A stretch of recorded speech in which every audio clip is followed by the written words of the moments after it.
আসসালামু আলাইকুম, আমি Wahid tech to the point থেকে, এবং অলরেডি বুঝে গিয়েছেন যে আজকে আমরা দেশি একটা স্মার্টফোন নিয়ে কথা বলবো, ওয়ালটন ZX4। তো এই ফোনটা মিড রেঞ্জে একটা চমক বলা যায় ওয়ালটনের। সাধারণত এই রকম হাই কনফিগারেশনের ফোন ওয়ালটনের কাছ থেকে আমরা সচরাচর পাই না, অনেকদিন পর পাই। তো এই ফোনটা নিয়ে অনেক বেশি প্রত্যাশা এবং আনন্দের ব্যাপার হচ্ছে এই ফোনটা একদম সম্পূর্ণ মেড ইন বাংলাদেশ তকমা দিয়ে বাজারে রিলিজ করেছে ওয়ালটন। আমাদের আশা ওয়ালটন ধীরে ধীরে এইভাবে প্রিমিয়াম সব ডিভাইস রিলিজ করবে বাংলাদেশের মার্কেটে এবং অন্যান্য স্মার্টফোন ব্র্যান্ডদের কাতারে খুব শক্তপোক্ত একটা অবস্থান তৈরি করবে। তো চলুন দেখা যাক ZX4 এর পারফরমেন্স আজকে কেমন পাই আমরা।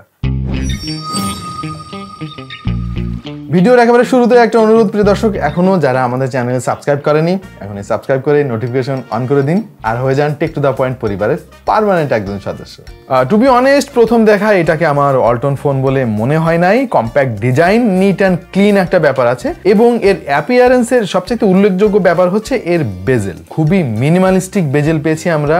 ইভেন এর নিচের দিকের বেজেলটাও কিন্তু খুবই মিনিমালিস্টিক করা হয়েছে, এর ফলে প্রিমিয়াম একটা ফিল পাবেন আপনি। যদিও ওয়েটটা একটু বেশি মনে হয়েছে আমার কাছে, 193 গ্রাম, এবং থিকনেস হচ্ছে 8.69 পেয়েছি আমরা। 2.5D কার্ভ ডিজাইনের ফলে আপনি হাতে ধরতে বেশ কমফোর্টেবল ফিল করবেন। আর প্লাস্টিক বডি হলেও পেছনটা গ্লসি ফিনিশ, এর ফলে আপনার কাছে মনে হবে পেছনটা গ্লাসের তৈরি। তবে ফোনটার ক্যামেরা বাম দেখে আমি খুব একটা খুশি হতে পারি নাই, এটা অনেক থিক, এর ফলে ফ্ল্যাট সারফেসে আপনার ফোনটা রাখলে আপনাকে ভালোই যন্ত্রণা দিবে। ফোনটার ওয়েট ডিস্ট্রিবিউশন আবার বেশ চমৎকার ছিল। ফোনের একেবারে নিচের দিকে টাইপ সি দুই পাশে মনে হচ্ছে যেন double loud speaker grill, but এর একটা আসলে লাউড স্পিকার আর একটা হচ্ছে এর মেইন মাইক্রোফোন। পাশাপাশি আরো পেয়ে যাবেন 3.5mm হেডফোন জ্যাক। ডান দিকে ফিঙ্গারপ্রিন্ট সেন্সর ইমপ্লিমেন্ট করা হয়েছে, সাথে রয়েছে ভলিউম রকার, আর উপরের দিকে পেয়ে যাবেন সিম কার্ড এবং মেমোরি কার্ড স্লট। তবে থাকছে না কোনো সেকেন্ডারি মাইক্রোফোন। সামনে পেয়ে যাবেন 5 হোল সেলফি ক্যামেরা, পাশাপাশি পেছনে পাবেন 5টি ক্যামেরা। এই প্রথমবারের মতো ওয়ালটন বাংলাদেশের মার্কেটে কোনো ফোন রিলিজ করলো যার পেছনে 5টা ক্যামেরা, তার মানে টোটাল মোট 6টা ক্যামেরার ফোন।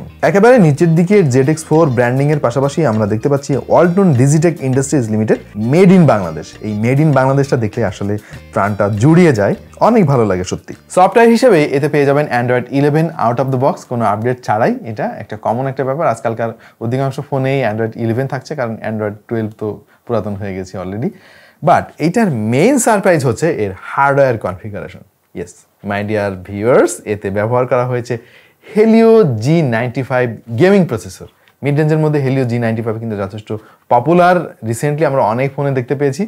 পাশাপাশি এতে অক্টাকোর সিপিইউ রয়েছে, যার দুইটা 2.05 এর Cortex A76 এবং 6টা 2 GHz এর Cortex A55।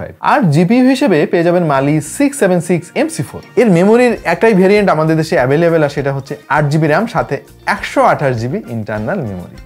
যদিও আপনি চাইলে এর মেমোরি বাড়াতে পারবেন, এর ভিতরে কার্ড স্লট আছে, বাট এতে ব্যবহার করা হয়েছে হাইব্রিড কার্ড স্লট। তার মানে হচ্ছে 2টা সিম অথবা একটা সিম একটা মেমোরি কার্ড। আমার মনে হয় এখানে ডেডিকেটেড কার্ড স্লট থাকা উচিত ছিল। অলরাইট, আমরা এবার ফোনটার পারফরমেন্স নিয়ে কথা বলবো। সফটওয়্যার অপটিমাইজেশন আমার কাছে মনে হয়েছে কিছুটা ঘাটতি রয়েছে। তাছাড়া একটা ব্যাপার খেয়াল করেছি যে এর সফটওয়্যার আসলে অন্যান্য ওয়ালটন ফোনের যে অ্যাপিয়ারেন্স, এটারও ঠিক একই রকম অ্যাপিয়ারেন্স পেয়েছি আমরা, কোনো চেঞ্জ নাই। একটা প্রিমিয়াম ডিভাইস, সেখানে সফটওয়্যারটা আরেকটু ফাইন টিউন করা হবে, আরেকটু পরিমার্জন করা হবে, এটাই প্রত্যাশা করেছিলাম। By the way, app opening time কিন্তু বেশ ভালোই ছিল। ইভেন মাল্টিটাস্কিং আমরা যথেষ্ট ইমপ্রেসিভ খেয়াল করেছি, কিন্তু র্যাম ম্যানেজমেন্ট নিয়ে একটু আমার কথা রয়েছে। অনেক সময় দেখা যায় যে কোনো অ্যাপ ব্যাকগ্রাউন্ডে রান না করলেও কিছুটা র্যাম দখল করে বসে থাকে। আমার মনে হয় ওয়ালটনকে র্যাম ম্যানেজমেন্ট নিয়ে আর একটু কাজ করা দরকার। ওভারঅল বেশ স্মুথ একটা পারফরমেন্স আপনি পাবেন। আপনি যদি ওয়ালটনের এই ইউজার ইন্টারফেসটাতে অভ্যস্ত হতে পারেন তাহলে আপনার কাছে ঠিকঠাকই লাগবে। বাট পার্সোনালি আমার প্রত্যাশা আরেকটু বেশি ছিল, আরেকটু ফার্নিশড আশা করেছিলাম, মানে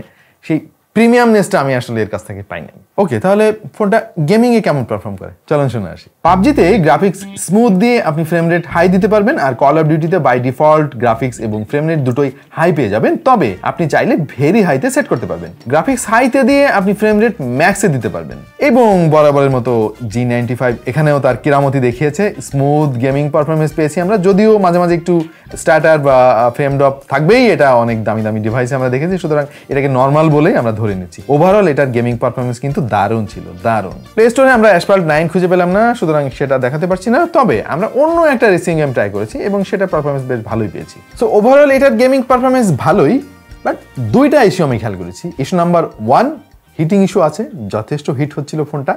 আর একটা ইস্যু আমরা খেয়াল করেছি, সেটা হচ্ছে ব্যাটারি ড্রেনিংটা একটু দ্রুত হচ্ছিল। এটাকে আমার মনে হয়েছে স্বাভাবিকের তুলনায় একটু বেশি, মানে আরেকটু বেশি দীর্ঘস্থায়ী বা স্টেবল ব্যাটারি পারফরমেন্স এর কাছ থেকে আশা করেছিলাম, স্পেশালি গেমিং এর সময়। সো গেমারদের জন্য আমার ফাইনাল ভার্ডিক্ট হচ্ছে এটা কিন্তু ডেডিকেটেডলি একটা গেমিং ফোন না। আপনি যদি হার্ডকোর গেমার হন তাহলে হয়তো এই ফোনটা আপনাকে আমি রিকমেন্ড করবো না। আরে ডিসপ্লে নিয়েই তো কথা বলা হলো না এখনো। এতে 6.67 ইঞ্চি ফুল এইচডি আইপিএস প্যানেলের ডিসপ্লে ব্যবহার করা হয়েছে, যেটা আমার কাছে বেশ ভালোই লেগেছে। যথেষ্ট শার্প কালার পাচ্ছিলাম, অনেক ভাইব্রেন্ট এবং কালারগুলো বেশ পপ আপ করছিল। গুড টাচ সেন্সিটিভিটি পাবেন আপনি। পাশাপাশি 5 হোল ক্যামেরাটা যথেষ্ট ছোট করার চেষ্টা করা হয়েছে। তবে ডিসপ্লের একটাই ইস্যু আমি খেয়াল করেছি, সেটা হচ্ছে এর আউটডোর ভিজিবিলিটিটা আমার কাছে মনে হয়েছে আর একটু ইমপ্রুভ করা যেত, কারণ ফুল ব্রাইটনেসও মাঝে মাঝে আমাকে স্ট্রাগল করতে হচ্ছিল। সো আদার দ্যান দ্যাট এটা ডিসপ্লেটা বাজেট হিসেবে ঠিকঠাকই আছে। ফোনটার আর একটা কেএসপি হচ্ছে এর 5টা ক্যামেরা। পেছনে তারা একটা নয়, 2টা নয়, 3টা নয়, 4টাও নয়, 5টা ক্যামেরা ইমপ্লিমেন্ট করেছে। সো চলেন এটার ক্যামেরা পারফরমেন্স কেমন একটু শুনে আসি। ওয়েল, আপনি সামনে 5টা ক্যামেরা বসান আর 10টা ক্যামেরা বসান, এটা আসলে ম্যাটার করে না। ম্যাটার যেটা করে সেটা হচ্ছে ছবির কোয়ালিটি। বলতে একটু কষ্টই লাগছে আসলে। এই 5টা ক্যামেরা দেখে আমি অনেক বেশি উচ্ছ্বসিত হয়েছিলাম যে অনেক ভালো ছবির কোয়ালিটি পাবো, বাট আমার প্রত্যাশা খুব একটা পূরণ করতে পারেনি ওয়ালটন ZX4। ছবিগুলো এভারেজ লেগেছে আমার কাছে। স্পেশালি দিনের আলোতে ছবি তুলেও খেয়াল করেছি যে শার্পনেসের অনেক ঘাটতি রয়েছে, কালারগুলো পপ আপ করেনি, ইভেন মাঝে মাঝে এক্সপোজারের কিছু গন্ডগোল খেয়াল করেছি। পাশাপাশি শাটার স্পিডটাও আমার কাছে মনে হয়েছে বেশ স্লো। এটার ক্যামেরা পারফরমেন্স নিয়ে এইভাবে কথা বলার আসলে আমার কোনো ইচ্ছা ছিল না, বাট যেহেতু ফোনের বাজেটটা আপনাকে মাথায় রাখতে হবে, বাজেট বিবেচনায় আমার কাছে মনে হয়েছে এর ক্যামেরা হয়তো সেইভাবে পারফর্ম করতে পারে না, যদিও এতে সোনির সেন্সর ব্যবহার করা হয়েছে। ওয়াইড অ্যাঙ্গেল সেন্সর কিন্তু যথেষ্ট ওয়াইড, কিন্তু যেটা বলছিলাম যে ছবির কোয়ালিটি নিয়ে কিছুটা কথা রয়েছে। আর ম্যাক্রো সেন্সরটাতে যে ছবিগুলো আমরা তুলেছি এগুলো মোটামুটি ভালোই পেয়েছি। ওভারঅল এর যে রিয়ার ক্যামেরার কোয়ালিটি এটা এভারেজ, মানে প্রত্যাশা পূরণ করতে না পারলেও কাজ চলে যাওয়ার মতো। বাট আমি একটু বেশি হতাশ হয়েছি এটার সেলফি ক্যামেরার কোয়ালিটি দেখে। এইটা আসলে একেবারেই আনএক্সেপ্টেবল। আমার মনে হয় এইখানে কোনো একটা গন্ডগোল আছে, সফটওয়্যারের কোনো একটা অপটিমাইজেশনের ব্যাপার রয়েছে। এই যে ক্যামেরা সেটআপ তারা ব্যবহার করেছে, আমার মনে হয় এই সেটআপ থেকে যত পোটেনশিয়াল আছে মানে বেস্ট আউটপুটের, এইটা সামহাও সফটওয়্যারের কোনো ইস্যুজনিত কারণে তারা বের করতে পারছে না। এটা নিয়ে কাজ করা দরকার, তাহলে হয়তো আরো ভালো পারফরমেন্স আশা করা যাবে। বাই দ্য ওয়ে, এই যে সেলফি ক্যামেরার ছবিগুলো আপনারা দেখতে পাচ্ছেন, এইগুলা আমি বলবো যে এভারেজ কোয়ালিটির। ওয়ালটনের অনেক ফোন রয়েছে যেগুলোর দাম আরো অনেক কম। আমার কাছে কেন জানি মনে হচ্ছে এর সেলফি ক্যামেরার কোয়ালিটি ঠিক সেই সব ফোনের মতো। যদি দামের কথা মাথায় রাখি তাহলে সেলফি ক্যামেরার যে কোয়ালিটি এটা আসলে আমি মেনে নিতে পারছি না। I am very sorry to say. এবার খুব গুরুত্বপূর্ণ একটা সেগমেন্ট নিয়ে কথা বলবো আমরা, সেটা হচ্ছে ব্যাটারি। এতে 4000 mAh এর ব্যাটারি ব্যবহার করা হয়েছে। পার্সোনালি আমার কাছে মনে হয়েছে এতে কম করে হলেও 5000 mAh ইমপ্লিমেন্ট করা উচিত ছিল। 4000 আসলে অনেক কম, কারণ হচ্ছে এর ডিসপ্লেটা ফুল এইচডি রেজুলেশনের, পাশাপাশি এতে কিন্তু খুবই পাওয়ারফুল, পাওয়ার হাংরি একটা চিপসেট ব্যবহার করা হয়েছে, কিন্তু সেই অনুযায়ী একে জুস আপ করার জন্য মানে ব্যাটারি দেওয়া হয় নাই। এটা কিন্তু আসলে একটা ড্রব্যাক। আমি বলবো যে অন্তত 5000 mAh এর ব্যাটারি এতে ব্যবহার করা উচিত ছিল। বাই দ্য ওয়ে, এর সঙ্গে আপনি 18 ওয়াটের একটা ফাস্ট চার্জার পেয়ে যাবেন। আপনি খুব দ্রুতই ফোনটাকে ফুল চার্জ করতে পারবেন। আমাদের টেস্টিংয়ে মোটামুটি 2 ঘন্টার আশেপাশে সময়ের মধ্যে আমরা এটাকে ফুল চার্জ করতে পেরেছি। আপনি যদি কোনো গেমার হন তাহলে আসলে এটা আপনাকে বেশ ভালোই জ্বালাবে আমার ধারণা, কারণ আপনাকে হয়তো একদিনে 2বার চার্জ দিতে হতে পারে। তবে নর্মাল ইউজার হলে মোটামুটি একদিন ভালোভাবে চলে যাবে। ফোনের সিকিউরিটি হিসেবে এর সাইডে ইমপ্লিমেন্ট করা হয়েছে সাইড মাউন্টেন ফিঙ্গারপ্রিন্ট সেন্সর, যেটার পজিশনটা আমার কাছে মনে হয়েছে আর একটু উপরে হলে ভালো হতো। তাছাড়া এটা কিন্তু একেবারে সোজাসুজি না, এটাকে হালকা অ্যাঙ্গেল করে ইমপ্লিমেন্ট করা হয়েছে। এতে আমার মনে হয় হাতে নাগাল পেতে একটু সমস্যা হচ্ছিল, মাঝে মাঝে কনফিউজ হয়ে যেতে হচ্ছিল। সো আমার মনে হয় এটাকে সোজা করে ইমপ্লিমেন্ট করলে আরো বেটার হতো। লাউড স্পিকার কোয়ালিটি আমি মোটামুটি বলবো খুব বেশি ভালো বলা যাচ্ছে না, কারণ ফুল ভলিউমে সাউন্ড অনেক ডিস্টর্ট করছিল, বাট ওভারঅল ঠিকঠাকই আছে।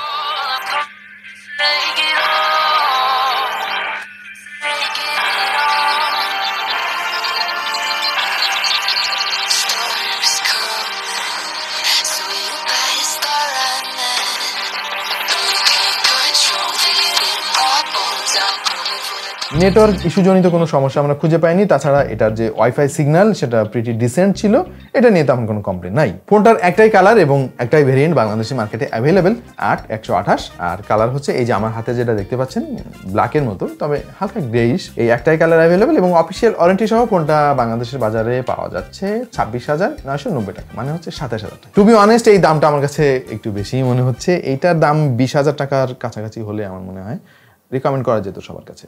স্পেশালি এত দামি একটা ফোনের যে প্রিমিয়ামনেস, এই জিনিসটা আমি পাই নাই। পেছনে যে ক্যামেরা ইমপ্লিমেন্ট করা হয়েছে এটার পারফরমেন্সও অপটিমাইজ না, সো আমার মনে হয় এটাকে সব মিলিয়ে এই ফোনটা আমার মনে হচ্ছে কিছুটা ড্রব্যাক রয়েছে এবং ওয়ালটনকে আরেকটু সফটওয়্যারটা অপটিমাইজ করে এর কাছ থেকে বেস্ট পারফরমেন্সটা বের করে আনার জন্য ট্রাই করতে হবে। প্রিয় দর্শক, কেমন লাগলো আমাদের ভিডিও? আশা করছি অনেক ভালো লেগেছে। তবে ওয়ালটন একটা বাংলাদেশি ব্র্যান্ড এবং আমরা চাই যেন ওয়ালটন এরকম প্রিমিয়াম ডিভাইস রিলিজ করতে থাকুক এবং তারা কোনো একটা সময়ে অন্যান্য সব ব্র্যান্ডকে টপকে একেবারে 1 নম্বরে চলে আসবে বাংলাদেশের। এটাই আমরা প্রত্যাশা করি। জানি না সেটা কতটুকু সম্ভব হবে, সেটা সময় বলে দিবে।